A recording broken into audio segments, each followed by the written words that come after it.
I'm Daryl Jones, Director of Research at Hedgeye. I'm joined by my colleague Kevin Kaiser, who runs our energy research group. We're here to talk about Boardwalk Partners, which is one of its top short ideas. Boardwalk, Kevin absolutely nailed. Distribution got cut by 80% today. The stock's getting taken out to the woodshed, down about 40% last time we checked. We're going to have Kevin update us on the thesis and then go into the longer-term view of Boardwalk and MLPs generally. So Kevin, first of all, the thesis, what happened? So basically what's going on in Boardwalk's system is that they've got cash flow declines on their base business. And Boardwalk transports and stores natural gas.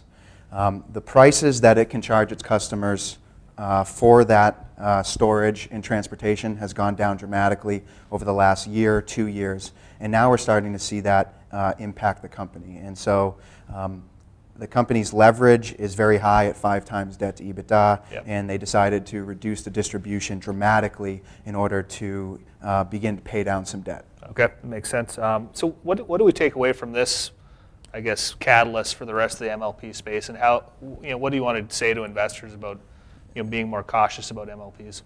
Yeah, I think the problem, so MLPs are generally 60 to 70% retail owned, and they're owned primarily for their distribution or their dividend.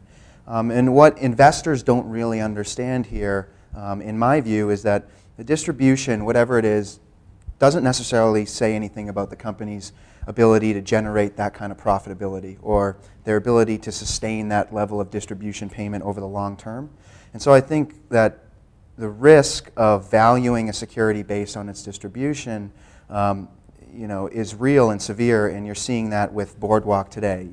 It's difficult to predict when the company will cut its distribution, but it's not difficult to see if the distribution is sustainable or not. And we called out that this was an unsustainable distribution, and it turned out to be a good call. Yep. So now I guess looking forward for Boardwalk specifically, the stock I think is trading around $16, down 40%, like I said. Yeah. What is the fair value for the company?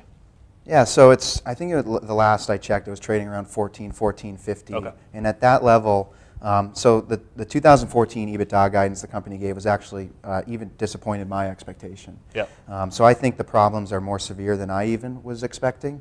But if we think about what this company is worth, it should be worth a real market multiple, a real discounted multiple.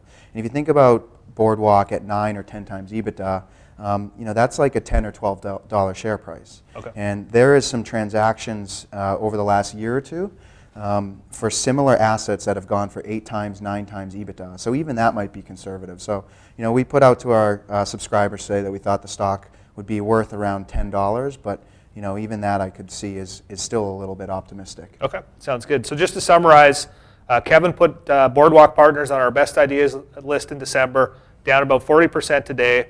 And the takeaway from today's results are that we think there's even more downside from where the stock's trading. If you have any questions for Kevin, you can reach him on Twitter at Hedgeye Energy. Thanks a lot.